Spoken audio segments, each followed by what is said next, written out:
মাদ্রাসার হুজুর মোহতামিম সাহেবরা এসে বিচার দেয়, আপনার মক্তবের ছাত্রগুলো আমার সালাম দেয় না। তো হুজুরে বুদ্ধি করে বলে, আপনি দিছেননি? না, আমি তো দেই না। তো আপনি কেন দেন না? এই জন্য অনেকে এরকম অভিযোগ নিয়ে আসে, আপনার ছাত্রগুলা সালাম দেয় না। সব খালি হুজুরকে দোষ আর মাদ্রাসার ছাত্রকে দোষ, আর কারো দোষ নাই। 6 বছর 7 বছরে বাচ্চা বুঝেই বা কি, এর ব্যাপারে এসে নালিশ করে ছেলেগুলা সালাম দেয় না। তো আমারে কে কিন্তু নালিশ করেন না, করলে এত সুন্দর সুন্দর জবাব আল্লাহ বের করে দেয় আমার মুখ দিয়ে, যে আপনি কিন্তু একদম হাসি মুখ কালো হয়ে যাবে। যেমন আমাকে যদি এসে বলেন যে মাদ্রাসার ছোট্ট বাচ্চারা সালাম দেয় না, তা আমি বলতে পারি আপনাকে, কখন দেখলেন? কার বললেন না? ওই দিন আমি বাজারে যাইতেছিলাম ওদের সামনে দিয়ে, ওরা ওই দোকানের সামনে বসা, আমার সালাম দেয় না। তো আমি জবাবে বলবো, হাদিসে আসছে যিনি যাবে, যারা বসা তাদেরকে সালাম দিবে। তো আপনি তো যাইতেছিলেন, ওরা বসা ছিল, আপনি সালাম দেন নাই কেন? তখন কি হবে? হাসি মুখটা চুপ হয়ে যাবে। এগুলো বিষয়। অনেক সময় এসে বিচার দেয়, আপনার ছাত্রগুলো নামাজে ডিস্টার্ব করে, মাদ্রাসার হুজুরদেরকে বিচার দেয়।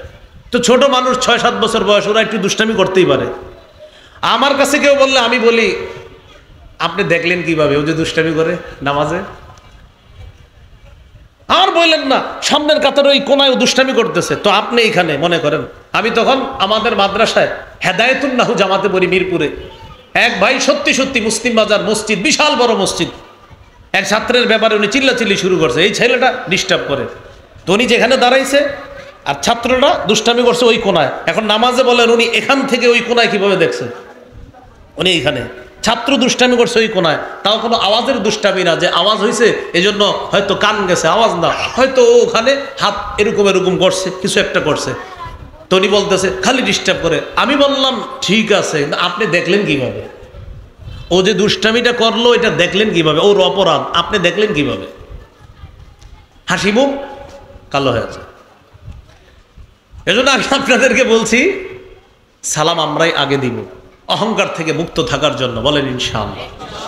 হাদিসে আসছে আল বাদি বিস সালাম বারিউম মিনাল কিবর, অহংকার থেকে ওই ব্যক্তি নিরাপদ যে প্রথম সালাম দেয়। 4 নাম্বার ওয়ায়ুসাল্লিমু আলাইহি ইযা লাকিয়া, সাক্ষাৎ হলে সালাম দেওয়া। 5 নাম্বার ওয়ায়ুশাম্মিতুহু ইযা আতাসা, হাঁচি দেওয়ার পর মুসলমান বলবে আলহামদুলিল্লাহ, আপনি জবাবে বলবেন ইয়ারহামুকাল্লাহ। হাঁচি দেওয়ার পর উনি বলবে আলহামদুলিল্লাহ, আপনি বলবেন ইয়ারহামুকাল্লাহ। 6 নাম্বার ওয়ায়ানসাহু লাহু ইযা গাবা আও শাহিদা, মুসলমান আপনার সামনে থাক অথবা পিছনে থাক, সদা সর্বদা তার কল্যাণ কামনা করা, এটা আপনার দায়িত্ব, কর্তব্য। এই 6টার মধ্যে 1 নাম্বার অসুস্থ হলে তার সেবা শুশ্রূষা করা, তাকে দেখতে যাওয়া। এই আমলটা আমরা সবাই করব ইনশাআল্লাহ। সূরা বাকারার 215 নম্বর আয়াতে আল্লাহ বলেন ইয়াসআলুনাকা মাযা ইউনফিকুন, নবী তারা আপনার কাছে জানতে চায় তারা কি খরচ করবে, কোন খাতে তারা খরচ করবে। কুল মা আনফাকতুম মিন খাইরিন ফালিল ওয়ালিদাইন ওয়াল আকরাবিনা ওয়াল ইয়াতামা ওয়াল মাসাকিনি ওয়াবনিস সাবিল। সাহাবায়ে কেরাম আপনার কাছে জানতে চায় তারা কি খরচ করবে, কোন খাতে খরচ করবে। নবী আপনি বলেন, তোমরা যেই সমস্ত ভালো মালগুলা খরচ করো, এই মাল তোমরা খরচ করবা মা বাবার পিছনে। কার পিছনে? ওয়াল আকরাবিনা, নিকটাত্মীয়দের পিছনে। ওয়াল ইয়াতামা, এতিমদের পিছনে খরচ করবা। ওয়াল মাসাকিন, দুস্থ অসহায় দরিদ্রদের জন্য খরচ করবা। ওয়াবনিস সাবিল, মুসাফির সফরে বের হওয়ার পর হঠাৎ তার টাকা পয়সা শেষ হয়ে গেছে, তার জন্য তোমরা এই টাকা খরচ করবা। এই জায়গায় আল্লাহ তাআলা যাদের কথা বলছে, একজনও মরা না, সবাই জিন্দার। বলেন কাদের কথা বলছে? জীবিত। মা বাবার প্রতি টাকা পয়সা খরচ করতে বলছে কখন? জীবিত অবস্থায় তাদের প্রতি খরচ করতে হবে। জীবিত মানুষের কথা বলছে। আমাদের মাঝে অনেক সময় কি হয়, জীবিত মানুষের জন্য খরচ করি, অনেক সময় আমরা মৃত মানুষদেরকেও টাকা পয়সা দিয়ে আসি। কাজগুলো ঠিক না, এগুলা অন্যায়। মৃত মানুষের কবরের সামনে বসে একটা বাচ্চা ভিক্ষা করে, স্যার 10টা টাকা দেন, রুটি খাবো, কলা খাবো, দেয় না। ওই লোকটা মৃত মানুষের কবরে গিয়ে 10,000 টাকা দিয়ে আসে। 10,000 টাকা দিয়ে বের হওয়ার পর দেখে ওই বাচ্চাটা মারা গেছে, যে 10 টাকা চাইছিল চা বিস্কুট খাওয়ার জন্য। এখন ওই লোকটা 3-4 হাজার টাকা দেয় তার কাফন দাফনের ব্যবস্থা করার জন্য। জীবিত অবস্থায় চাইছিল কত টাকা, মরার পর খরচ করতেছে কত, এখন 3-4 হাজার। আমাদের মারা মস্তিষ্ক এখন এমন হয়ে গেছে, জীবিত মানুষ দিতে চায় না, মরা মানুষের জন্য জান দিয়ে দিতে চায়। জীবিত অবস্থায় চাইলো 10 টাকা, দেয় না। মরে যাওয়ার পর উনি দেয় 3000, আরেকজনে দেয় 10,000, আরেকজন 5,000, কয় তার লাশ পৌঁছানোর ব্যবস্থা করতে হবে। অথচ ছেলেটা কতক্ষণ করতেছে 10টা টাকা দেন, 10টা টাকা দেন। আমাদের একে অসুস্থ আজীব মস্তিষ্ক হয়ে গেছে। আমরা মাঝে মাঝে মান্যত করি অমুক মরা জায়গায় গিয়ে টাকা দিব, হারাম, স্পষ্ট হারাম। মরা জায়গায় টাকা দেবেন, মান্যত করা, এই মান্যত করেনও না, এই মান্যত আদায় হবে না। সেখানে যে টাকা দিচ্ছেন হারাম, এর কারণে আপনার গুনাহ হবে। মৃত্যুর পর শাস্তির জন্য আপনি অপেক্ষা করেন। মনে মনে ভাবতে পারেন আপনি নতুন করে এসে এই কথা বলতেছেন, ফাও ফাও, আপনার কথা মানি না। আমি বলছি না আপনি মানার জন্য, তবে আবেদন করতেছি মানার জন্য। মানলে ভালো, না মানলে খবর আছে। তো বলছিলাম এতিমদের জন্য টাকা পয়সা খরচ করতে বলছে আল্লাহ তাআলা। বিপরীত দিকে বন্যা কবলিত যেই সমস্ত এলাকা, এই এলাকা এমন কিছু এতিম পাওয়া যাবে যে এতিমের মা বাবা অনেক টাকা পয়সা ব্যাংকে রেখে গেছে। তো বলেন তো স্বাভাবিকভাবে এই টাকা পয়সাগুলো এখন পাবে কে? ওই সন্তান, শিশু সন্তান। এলাকার কিছু হোমলা চোমলা নেতা খেতারা কি করবে, তারে টার্গেট করে যে এই এতিমের দায়িত্ব নিতে হবে। কেন? বড় হলে ছলে বলে কৌশলে ওর থেকে যেন কিছু হাতিয়ে নেওয়া যায়। এই জাতীয় অসুস্থ মস্তিষ্ক আর দুশ্চরিত্রের কিছু মানুষও পাওয়া যায়। এদেরকে হুঁশিয়ার করে আল্লাহ সূরা নিসার 10 নম্বর আয়াতে বলেন, ইন্নাল্লাযীনা ইয়াকুলুনা আমওয়ালাল ইয়াতামা যুলমা ইন্নামা ইয়াকুলুনা ফি বুতুনিহিম নারা ওয়া সায়াসলাউনা সাঈরা। যারা অন্যায়ভাবে এতিমের সম্পদ পেটে ঢুকায়, এতিমের সম্পদ যারা অন্যায়ভাবে খায়, তারা পেটের মধ্যে আগুন ঢুকায়, আগুন খায়। এবার এক অংশ আমি বলি, আরেক অংশ আপনারা বলেন তো। যারা এতিমের সম্পদ খায় তারা কি খায়? যারা এতিমের সম্পদ পেটে ঢুকায় তারা পেটে কি ঢুকায়? আগুন ঢুকায়। ওয়াসায়াসলাউনা সাঈরা, সত্তর অচিরেই তারা প্রজ্বলিত আগুন জাহান্নামে প্রবেশ করবে। বলি নাউযুবিল্লাহ। আবার আঙ্গুলের দিকে তাকান, এই 2 আঙ্গুল দেখেন, হালকা একটু ফাঁকা আছে মাঝখানে, ঠিক না? এই 2 আঙ্গুল হালকা ফাঁকা আছে না? আচ্ছা। সহিহ বুখারীর বর্ণনা 5304 নম্বর হাদিস। قال رسول الله صلى الله عليه وسلم انا وكافل اليتيم في الجنة هكذا وأشار بالسبابة والوسطى وفرج بينهما। রাসূলুল্লাহ সাল্লাল্লাহু আলাইহি ওয়াসাল্লাম তর্জনী এবং মধ্যম আঙ্গুলে ইশারা করে আল্লাহ নবী 2 আঙ্গুল এইভাবে ফাঁকা করে বলেন, আমি এবং এতিমের লালন পালনকারী এইভাবে পাশাপাশি জান্নাতে থাকবো। এইভাবে পাশাপাশি জান্নাতে থাকবো। এতিম লালন পালন করা অনেক বড় ফজিলতের কাজ। আপনার ভাই মারা গেছে, ভাতিজা এতিম হয়ে গেছে, তারা লালন পালন করবেন নেকির আশায়, সওয়াবের আশায়। এই নিয়তে লালন পালন করবেন না যে বড় ভাইয়ের কিছু সম্পত্তি আছে, ভাতিজারে দেখি কোনোভাবে লালন পালন করে ভাইয়ের সম্পত্তিগুলা ছিনিয়ে নেওয়া যায় কিনা। এই জাতীয় লোক কিন্তু নারায়ণগঞ্জ না থাকলেও বাংলাদেশে আছে। আল্লাহ বুঝার তৌফিক দান করেন। এখানে আছে, এখানে তো আরো বড় ধরনের আছে। এমনি ছোটখাটো আছে কিনা জানি না, এমনি বড় ধরনের আছে। আপনার হাজী সাহেব স্টাইলে আপনাদের সম্পদ ছিনতাই করবে, আপনার পাগড়ি স্টাইলে ছিনতাই করবে, আর বুঝাবে যে আমি নামাজ পড়ি এত রাকাত তত রাকাত, কিন্তু আপনার সম্পদ ছিনতাই করে নিয়ে যাবে। এটা কথা সারা জীবন মনে রাখবেন। জালেমকে যদি জালেম না বলেন, জালেমের জুলুমকে যদি জুলুম না বলেন, আপনার পরবর্তী প্রজন্ম নিশ্চিত বিপদের মধ্যে ঠেলে দিচ্ছেন। এ কথা লিখে রাখেন সাদা কাগজে, এ কথা সারা জীবন মনে রাখবেন। আল্লাহ তাআলা বলেছেন, ওয়ালা তারকানু ইলাল্লাযীনা যালামু, জালেমদের প্রতি ঝুঁকবা না। ফাতামাসসাকুমুন নার, আগুন তোমাদেরকে স্পর্শ করবে যদি জালেমের প্রতি ঝুঁকে যাও। সবাই বলেন, জালেম হব না, জুলুম করব না, জালেমের প্রতি ঝুঁকব না, জালেমের সহযোগী হব না। কয়টা কথা বললাম? 4টা। বলেন জালেম হব না, জুলুম করব না, জালেমের প্রতি ঝুঁকব না, জালেমের সহযোগী হব না। যদি জুলুম করি, বলেন যদি জুলুম করি, যদি জালেমের সহযোগিতা করি, আল্লাহর কোরআনের ঘোষণা আগুন স্পর্শ করবে। চান আগুন স্পর্শ করুক? এই জন্য আল্লাহর কাছে ডেলি 2 রাকাত অতিরিক্ত নফল নামাজ পড়ে বলবেন, আল্লাহ মরার আগে বাংলাদেশে কোরআনের হুকুমত দেখে যেতে চাই। বলবেন আল্লাহ ইসলামী হুকুমত মৃত্যুর আগে দেখে যেতে চাই, আপনি কবুল করেন। যেমন অনেকে অনেক দোয়া করতেন আর বলতেন হুজুর না মনে হয় হবে না, হয়ে গেছে। ঠিক এরকম দোয়া করতে থাকবেন, আল্লাহ মরার আগে ইসলামী হুকুমত দেখে যেতে চাই, না আপনার মনে হবে না না হবে না, হঠাৎ দেখবেন হয়ে গেছে। 20 বছর আগে দুনিয়াবাসী মনে করছে আফগানিস্তান, না না না হবে না, হয়েই গেল।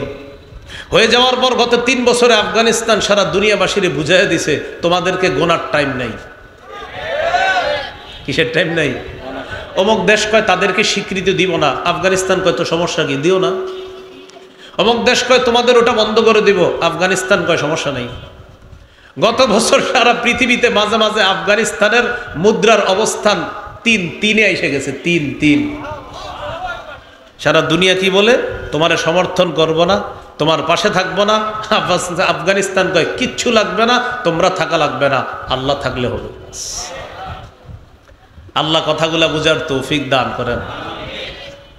তো বলছিলাম ভাইয়ের সন্তান ভাতিজাকে আপনি এই নিয়তে লালন পালন করবেন না, তুই বড় হ, আস্তে আস্তে বড় হ, বড় হ, বড় হ, নিয়ত তোর আব্বার যে সম্পদ ভাতিজারে ওইগুলো আমার নিতে হবে, এই নিয়তে সন্তান ভাতিজাকে লালন পালন করবেন না।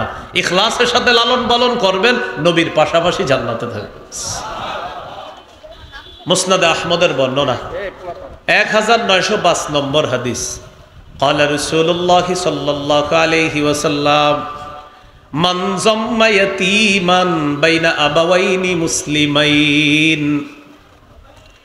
حتى يستغني عنه وجبت له الجنة البتة।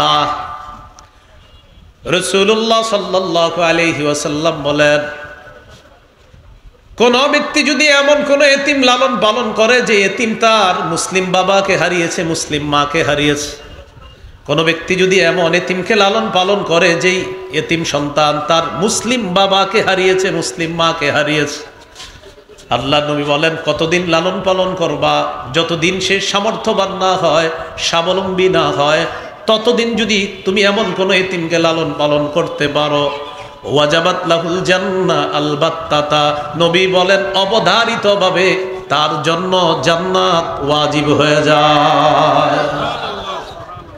মুসলিম বাবা মুসলিম মা হারিয়েছে একজন এতিম, আর এমন একজন এতিমের লালন পালন আপনি করলেন কতদিন, যতদিন সে চলতে না পারে, স্বাবলম্বী না হয়, বুঝতে না শিখে, ততদিন আপনি লালন পালন করছেন শুধু রবকে খুশি করার জন্য। রাসূলুল্লাহ সাল্লাল্লাহু আলাইহি সাল্লাম বলেন তার জন্য অবধারিতভাবে জান্নাত ওয়াজিব হয়ে গেছে। মনে থাকবে তো কথাগুলো ইনশাআল্লাহ। এই গেল মানব সেবার 1 নাম্বার খাতের আলোচনা। ওলামা হযরত ছাড়া অন্যরা বলেন 2 নাম্বার খাত কি ছিল?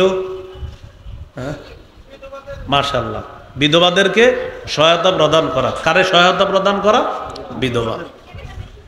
এরা মন দিয়ে হলে কেন ইউটিউবাররা, কারণ এরা তো মার্ক করে রাখবে যে কোন অংশটার কাইটা দিতে হইবে, এই জন্য মন দিয়ে এরা বয়ান শোনে, এই জন্য আপনার কিছু কিছু জায়গা কাইটা কাইটা দিতে হবে, তো তাই মন দিয়া শোনে। আপনারা একটু মন দিয়া শুনেন। 2 নাম্বার বিধবাকে সহায়তা প্রদান করা। বন্যা পরবর্তীতে এমন অসংখ্য নারী পাওয়া গিয়েছে, আরো যাবে, যে নারী তার স্বামী হারিয়েছে, আবার অনেক পুরুষ তার স্ত্রীকে হারিয়েছে। আমরা আল্লাহর কাছে আশাবাদী যে পুরুষ তার বিবিকে হারিয়েছে তিনি ইনশাল্লাহ অচিরে ঘুরে দাঁড়াবে। আমরা আল্লাহর কাছে এটা আশাবাদী, পুরুষ হিসাবে তিনি কষ্ট করে চেষ্টা করে আবার ঘুরে দাঁড়াবে ইনশাআল্লাহ। কিন্তু একজন নারী এতটা সহজ না তিনি আবার ঘুরে দাঁড়াতে পারেন, কারণ তিনি দুর্বল, তিনি একজন পুরুষের মতো সক্ষমতা রাখেন না। এই জন্য একজন বিধবা নারী তাকে সহায়তা প্রদান করা, তার যথাযথ সম্মান মর্যাদা রেখে রক্ষা করে তাকে সহায়তা প্রদান করা, এটা আমার আপনার আমাদের সকলের দায়িত্ব, কর্তব্য। আল্লাহর রাস্তায় জিহাদ করার ফজিলত কম না অনেক বেশি? সারা রাত তাহাজ্জুদ পড়ার ফজিলত কম না বেশি? সারাদিন নফল রোজা অবিরত রাখার ফজিলত কম না অনেক বেশি? কয়টা ফজিলতের কথা বললাম? তিনটা। জিহাদের ফজিলত, সারা রাত নামাজ পড়ার ফজিলত, সারাদিন রোজা রাখার ফজিলত। এবার হাদিস শোনেন, সহিহ বুখারীর বর্ণনা 5353 নম্বর হাদিস, 5353 قال رسول الله صلى الله عليه وسلم الساعي على الأرملة والمسكين كالمجاهد في سبيل الله أو القائم الليل الصائم النهار। কোন ব্যক্তি যদি অসহায় বিধবা নারীকে সহায়তা প্রদান করার জন্য এগিয়ে যায়, মুজাহিদ আল্লাহর রাস্তায় জিহাদ করলে যে সওয়াব, তাহাজ্জুদ আদায়কারী সারা রাত তাহাজ্জুদ পড়লে যে সওয়াব, নফল সিয়াম পালনকারী সারাদিন নফল রোজা রাখলে যে সওয়াব, শুধু বিধবাকে সহায়তা প্রদান করলে আল্লাহ তার আমলনামায় সেই সওয়াব দিয়ে দেয়। জিহাদের সওয়াব, সারা রাত নফল নামাজের সওয়াব, সারাদিন নফল রোজা রাখার সওয়াব। এই জন্য ভানবাসী মানুষগুলার মধ্যে যারা বিধবা, যথাযথ সম্মান মর্যাদা রেখে যারা কাজ করতেছে, আরো করবে, অব্যাহত থাকবে ইনশাল্লাহ। এখন শুকাইতেছে আস্তে আস্তে, এখন আরো অনেক কাজ এসে গেছে, আপনার বাড়ি করে দেওয়া, ঘর করে দেওয়া। আলহামদুলিল্লাহ, ওলামায়ে কেরাম যথাসাধ্যভাবে তারা সহ আমাদের দেশের সর্বস্তরের জনগণ একসাথে কাজ করতেছে, আলহামদুলিল্লাহ। 3 নম্বর খাত কি ছিল? অসহায় দুস্থ দরিদ্রদের সেবা করা। আলহামদুলিল্লাহ, সর্বশ্রেণীর মানুষ অসহায়দের পাশে দাঁড়াচ্ছে। কিন্তু একটা কথা আপনারা সবাই স্বীকার করতে হবে, সেটা হলো এদেশে যে কোনো দুর্যোগে সর্বপ্রথম ওলামায়ে কেরাম ঝাঁপিয়ে পড়ে। এই কথাটাকে আপনারা সবাই স্বীকার করতেছেন? তবে এবারের বন্যাকে কেন্দ্র করে সারা বাংলাদেশ এক হয়ে গেছে, এবং এই সারা বাংলাদেশ এক হওয়াটা কেমন যেন আমি ভালো ভালো কিছু স্বপ্ন দেখতেছি ভবিষ্যতে। অতীতেও দুর্যোগ হয়েছে, কিন্তু সারা বাংলাদেশ এক হয়ে গেছে এমন হয় নাই। কিন্তু এই বন্যাকে কেন্দ্র করে মুসলমানদের পাশাপাশি হিন্দু, বৌদ্ধ, খ্রিস্টানরা সহ সবাই এক হয়ে গেছে। কেমন যেন বাংলাদেশ জানান দিতেছে, ষড়যন্ত্র করে লাভ নাই, ভবিষ্যতে ঝামেলা করলে সবাই মিলে মোকাবেলা করবে, লাভ হবে না। এরা মুসলমান সহ সবাই জানান দিতেছে যে দেখো, বিপদে সারা বাংলাদেশের সবাই এক, আমরা কোনো বিপদে ফেলাইতে চেষ্টা করবা, সবাই এক হয়ে যাবে। এই জায়গায় যে ঠিক বলছেন, এই ভবিষ্যতে এই মানসিকতা রাখবেন ইনশাল্লাহ। তাহলে এই বন্যা কেন্দ্র করে এক হয়ে গেছে, আমরা দোয়া করব এই একতাটা যেন আল্লাহ টিকায় রাখে। শুধু একতা যদি ঠিক থাকে তাহলে খবর আছে। কিন্তু কি খবর আছে বলেন? বাতিলদের খবর আছে। বলেন কাদের? বাতিলদের খবর আছে। আল্লাহ বুঝার তৌফিক দান করেন। দুস্থদেরকে সহায়তা প্রদান করা মানে জান্নাতের ঘাটি অতিক্রম করা। সূরা বালাদের 14 থেকে 16 নম্বর আয়াতে আল্লাহ তাআলা বলেন, আও ইতআমুন ফি ইয়াউমিন যী মাসগাবা ইয়াতীমান যা মাকরাবা আও মিসকিনান যা মাতরাবা। ক্ষুধার দিনে মানুষকে খাওয়ানো, নিকটাত্মীয় এতিমকে খাওয়ানো, ভুলন্টিত অভাবগ্রস্ত মানুষকে খাওয়ানো মানি হলো আল্লাহর জান্নাতের ঘাটি অতিক্রম করা। অভাবীকে খাওয়ানো, এতিমকে খাওয়ানো, ভুলন্টিত অভাবগ্রস্তদেরকে খাওয়ানো মানি জান্নাতের ঘাটি অতিক্রম করা। এই জাতীয় নেকির কাজে আমরা সবাই স্বতঃস্ফূর্তভাবে অংশগ্রহণ করার তৌফিক দান করেন। বিপরীত দিকে অভাবগ্রস্তদের পাশে যদি না দাঁড়াই, আল্লাহ না করেন এটা জাহান্নামে যাওয়ার কারণ হতে পারে, বলি নাউজুবিল্লাহ। দলিল সূরা মুদ্দাসসিরের 42 থেকে 44 নম্বর আয়াতে আল্লাহ তাআলা বলেন,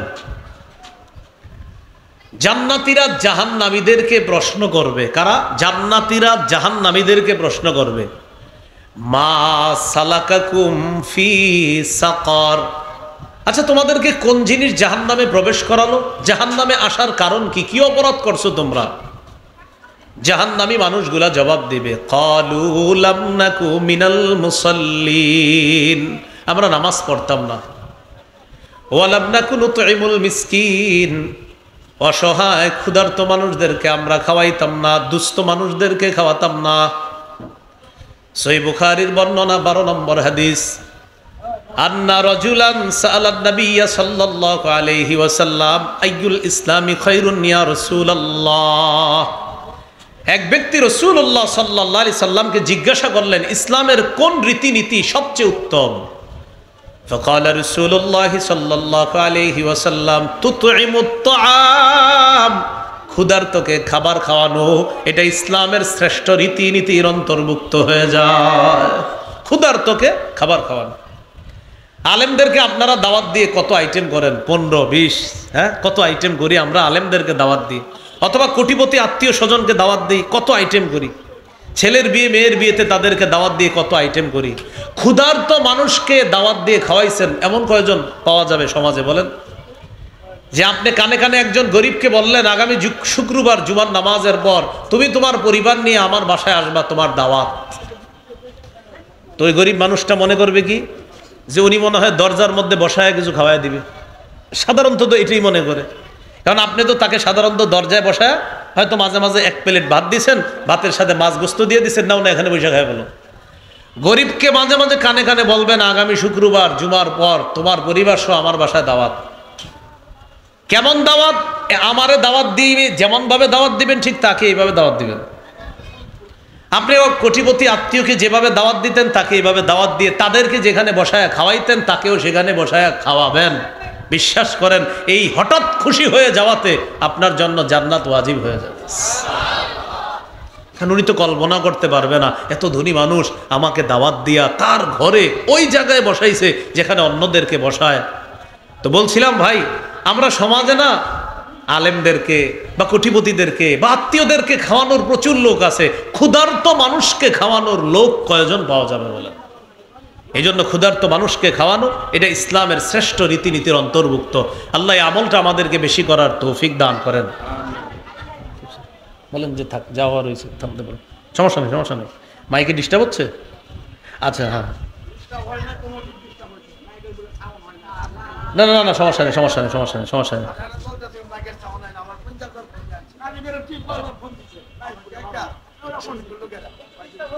আচ্ছা আচ্ছা, থাক, এখন ঠিক হয়ে গেছে, ঠিক আছে, ঠিক আছে।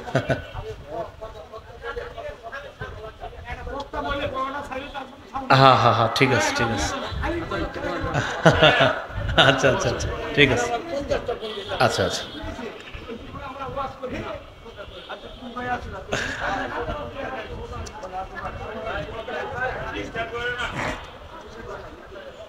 কথা বোঝা যাইতেছে পিছনে? আচ্ছা, এখন বোঝা যাইতেছে, ঠিক আছে।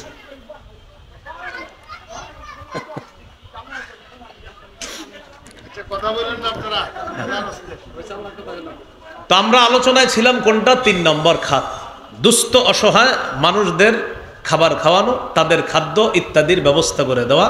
তো আমি আশাবাদী নারায়ণগঞ্জ থেকে ইতিমধ্যে অনেক কাফেলা গেছে ওখানে, তো হয়তো আরো যাবে।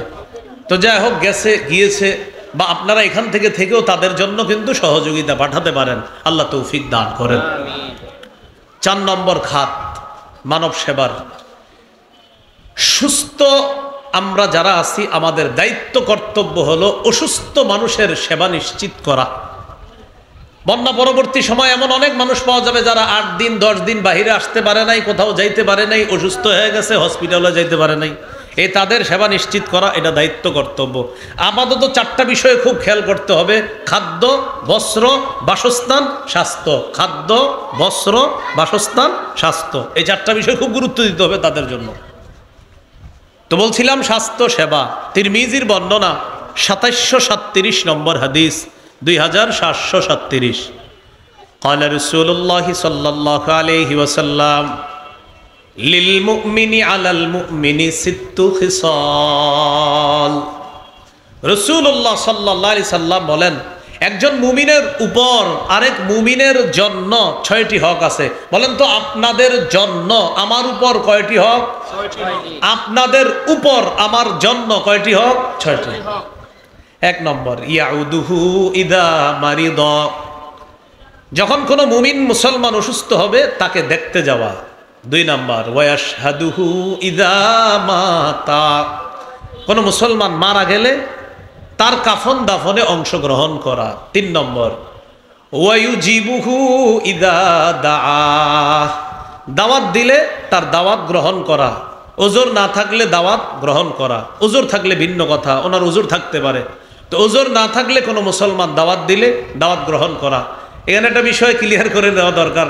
নারায়ণগঞ্জ অনেক আসছি এই এলাকায় বয়ানে, মনে মনে এসে গেছে অনেকের, তা আপনি তো একদিনও খান নাই আমাদের এলাকায় এসে, এটা আসতে পারে অনেকের মনে, আমার ওজোর আছে এই জন্য আমি খাই না ভাই। তো এই জন্য বললাম 3 নাম্বার, ওয়ায়ুজিবুহু ইদা দাআ, দাওয়াত দিলে ওজোর না থাকলে দাওয়াত গ্রহণ করা। তো আপনাদের যাদের মনে প্রশ্ন আছে আপনি খান না কেন, আমার ওজোর আছে এই জন্য আমি এই দাওয়াতটা গ্রহণ করতে পারি না। 4 নাম্বার, ওয়ায়ুসাল্লিমু আলাইহি ইদা লাকিয়া, মুসলমানের সাথে সাক্ষাৎ হলে তাকে সালাম দেওয়া। এবার একটা জোরে কথা বলবো আমরা, বলেন সবাই, আমরা সালামের অপেক্ষা করব না, আমরাই প্রথমে সালাম দিব। আবার আমরা সালামের অপেক্ষা করব না, অহংকার থেকে মুক্ত থাকার জন্য আমরাই প্রথমে সালাম দিব। সবাই শুধু সালামের অপেক্ষা করে, সালামের অপেক্ষা না, আমি সালাম দিব, অপেক্ষা না। মাদ্রাসার হুজুর মোহতামিম সাহেবরা এসে বিচার দেয়, আপনার মক্তবের ছাত্রগুলো আমার সালাম দেয় না। তো হুজুরে বুদ্ধি কইরা বলে, আপনি দিছেননি? না, আমি তো দেই না। তো আপনি কেন দেন না?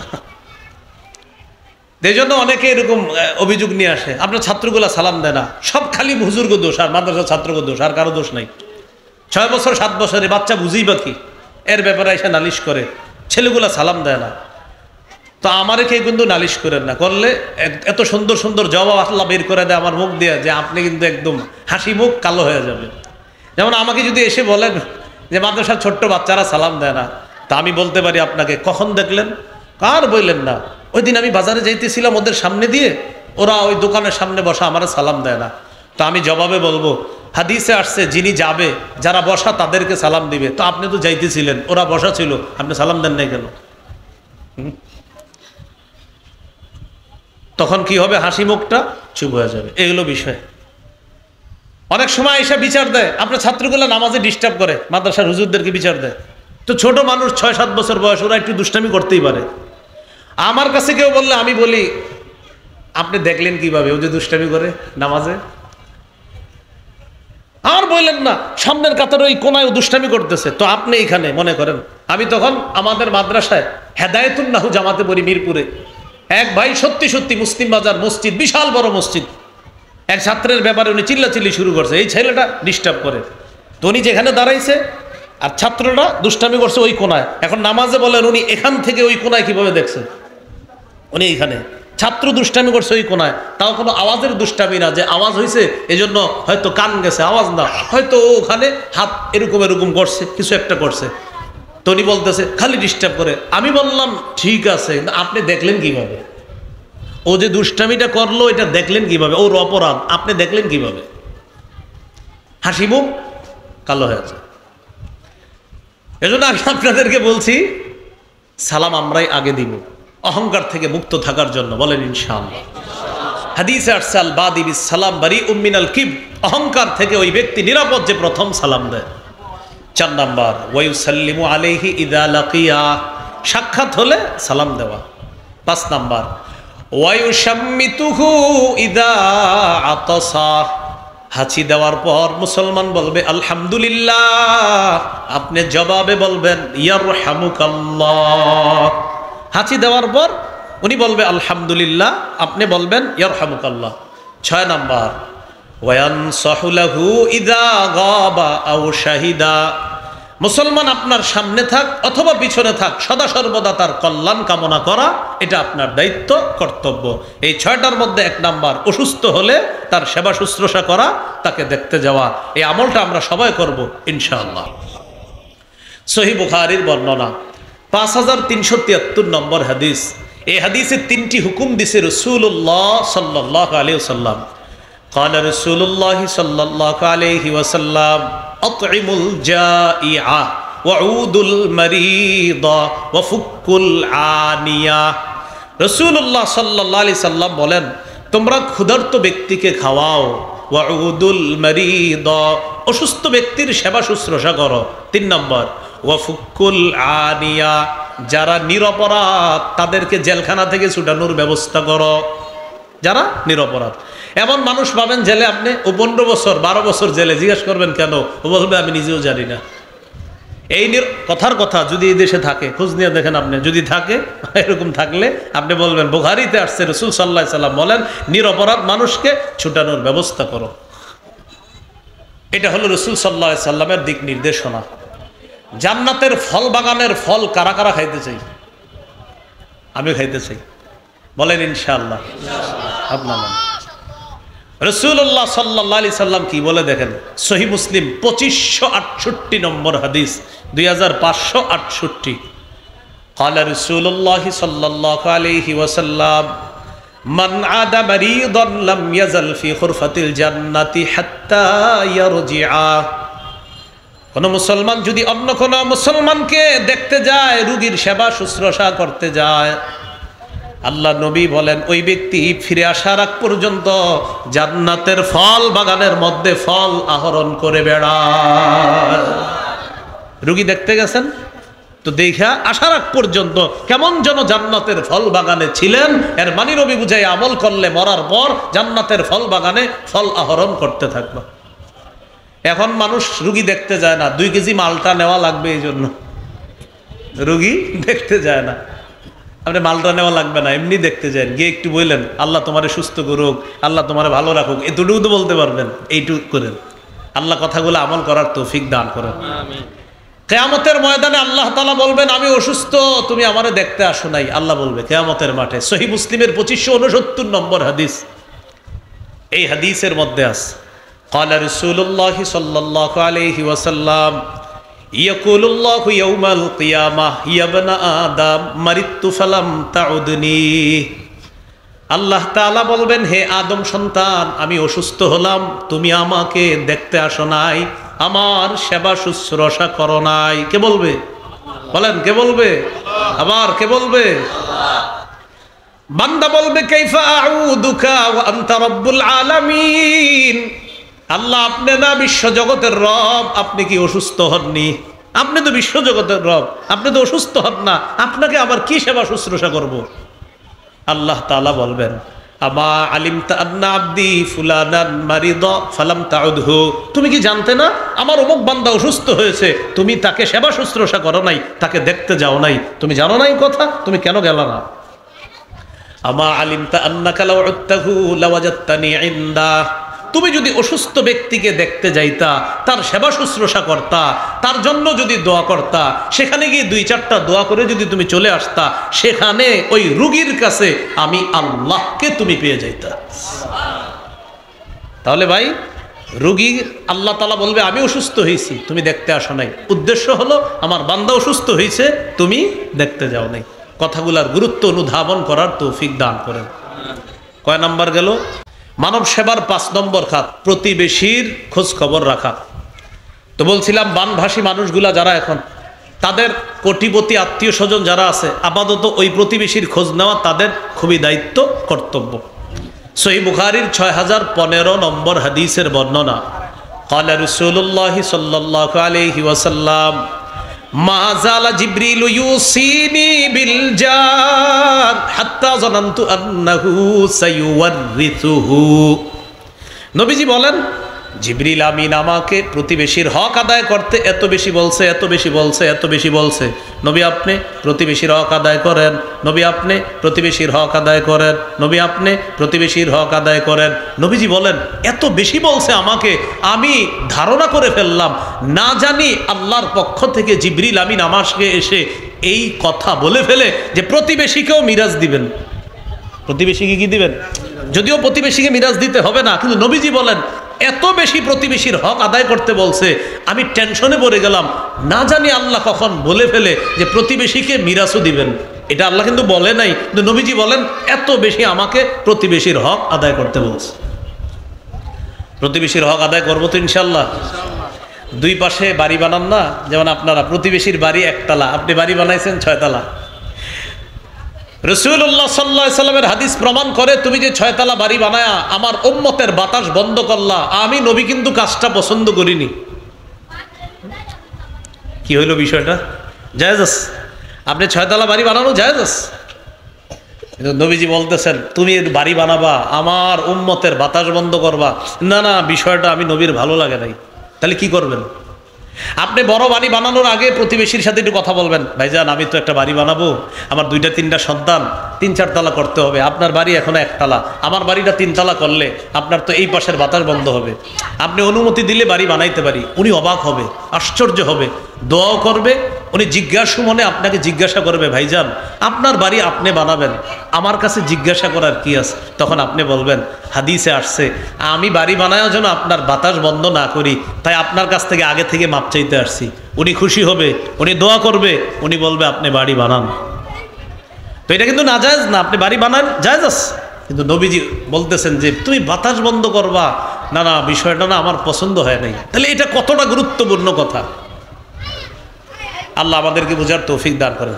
প্রতিবেশী সম্পর্কে আমার লম্বা একটা আলোচনা আছে, যারা এই জায়গায় আমার বয়ান দেখেন শুনেন, এই আলোচনাটা একটু সার্চ দিয়ে শুনে নেবেন বা এদের কাছেও পাইবেন। এই আলোচনা প্রতিবেশী সম্পর্কেই লম্বা একটা আলোচনা আছে, আলোচনাটা ইনশাল্লাহ একটু মন দিয়ে দেখে নিন, যেন আমরা মূল আলোচনায় চলে যাই। রাসূলুল্লাহ সাল্লাল্লাহু আলাইহি সাল্লাম বলেন যে প্রতিবেশী সম্পর্কে আমাকে এত বেশি বলছে, আমি ভেবে ফেললাম, ধারণা করে ফেললাম, না জানি প্রতিবেশীকে উত্তরাধিকার বানায় দেয়। প্রতিবেশীর হক আমরা যেন আদায় করতে পারি, আল্লাহ তৌফিক দান করেন। সহিহ মুসলিমের 46 নম্বর হাদিস, এই হাদিসের অনুবাদটা আমি আপনাদেরকে সাথে নিয়ে করব, বলেন ইনশাআল্লাহ। ইনশাআল্লাহ। ক্বালা রাসূলুল্লাহ সাল্লাল্লাহু আলাইহি ওয়াসাল্লাম ওয়াল্লাহি লা ইউমিনু, একবার, ওয়াল্লাহি লা ইউমিনু, দুইবার, ওয়াল্লাহি লা ইউমিনু, একই বাক্য কয়বার? 3 বার। বলেন আল্লাহর কসম সে মুমিন না, আল্লাহর কসম সে মুমিন না, আল্লাহর কসম সে মুমিন না। কয়বার বলছে নবীজি সাল্লাল্লাহু আলাইহি ওয়াসাল্লাম কথাটা? সাহাবীরা প্রশ্ন করলেন, কিলা মান ইয়া রাসূলুল্লাহ, হুজুর সে কে যে মুমিন নয়? فقال رسول الله صلى الله عليه وسلم الذي لا يأمن جاره بوائقه, যে ব্যক্তির অনিষ্টতা থেকে তার প্রতিবেশী নিরাপদ নয় সে মুমিন নয়, সে মুমিন নয়, সে মুমিন নয়, যার অনিষ্টতা থেকে তার প্রতিবেশী নিরাপদ নয়। নবীজি বলেন আল্লাহর কসম সে মুমিন নয়, সে মুমিন নয়, সে মুমিন নয়। সিলসিলাতুস সহিহা একটা হাদিসের কিতাব, এই কিতাবের 146-149 নম্বর হাদিস, এই হাদিসের মধ্যে আছে قال رسول الله صلى الله عليه وسلم ليس المؤمن الذي يشبع وجاره جائع إلى جنبه। রাসূলুল্লাহ সাল্লাল্লাহু আলাইহি সাল্লাম বলেন ওই ব্যক্তি ইমানদার নয় যে উদর পূর্ণ করে খায়, পেট ভরে খায়, কিন্তু তার প্রতিবেশী ক্ষুধার্ত থাকে, সে মুমিন না। নবীজি বুঝাইতে চায় আমার একজন উম্মত না খেয়ে আছে আর তুমি পেট ভরে খাইলা, এটা কেমন কাজ করলা তুমি? নবীজি বলেন কোন উম্মত তুমি পেট ভরে খাইলা আর পেট ভরপূর্ণ করলা, আমার উম্মতটা 2 দিন না খেয়ে আছে, তুমি একবারও খোঁজ খবর নিলা না, আর তুমি কেমন ইমানদার? নবী বলেন সে মুমিন না যে পেট ভরে খায় আর তার পার্শ্ববর্তী ইমানদার ক্ষুধার্ত থাকে। ভাই একটু খোঁজখবর নিয়েন সবার। আপনাদের বাসা বাড়ি আছে, এরকম রাস্তাঘাটে অনেক অসহায় ছেলে মেয়ে পাবেন, রাস্তাঘাটে ঘুমায়, আশেপাশে ঘুমায়, খাবার পায় না, ক্ষুধার্ত থাকে, কখনো আপনারে বলেও না, হয়তো ক্ষুধার জ্বালা এরা সহ্য করে ফেলেছে, মাঝে মাঝে চুপি চুপি বিরিয়ানির প্যাকেট কিনে দিয়ে দিন। বলেন ইনশাআল্লাহ, আল্লাহ আমল করার তৌফিক দান করেন। কয় নম্বর গেল? 5 নম্বর। মানব সেবার 6 নম্বর খাত, কর্জে হাসানা দেওয়া। অনেক মানুষ নিঃস্ব হয়ে গেছে। ফেনীর একজন 8 কোটি টাকার মাছের ঘের শেষ। কয় কোটি? 8 কোটি, বাস বেচারা সব শেষ। তো এটা তো তারটা আমরা জানছি দিকে বললাম, আরও তো অনেক মানুষ আছে। আপনার দোকান ডুবস, এরপরে আপনার 2 তলা মার্কেট ডুবে গেছে। তো এই মার্কেটে কত মানুষের দোকান, কোটি কোটি টাকা লস খেয়ে গেছে। এখন তাদের আত্মীয় স্বজনের মধ্যে যারা কোটিপতি, তারা চাইলে তাদেরকে কর্জে হাসানা দিতে পারে, এই বলে যে তুমি আবার ঘুরে দাঁড়াতে পারবা যখন, তখন টাকাগুলো পরিশোধ করবা ইনশাল্লাহ। কর্জে হাসানা দিলে এটা আবার ফেরত পাবে, কিন্তু সৎকা করলে কিন্তু ফেরত পায় না, ঠিক না?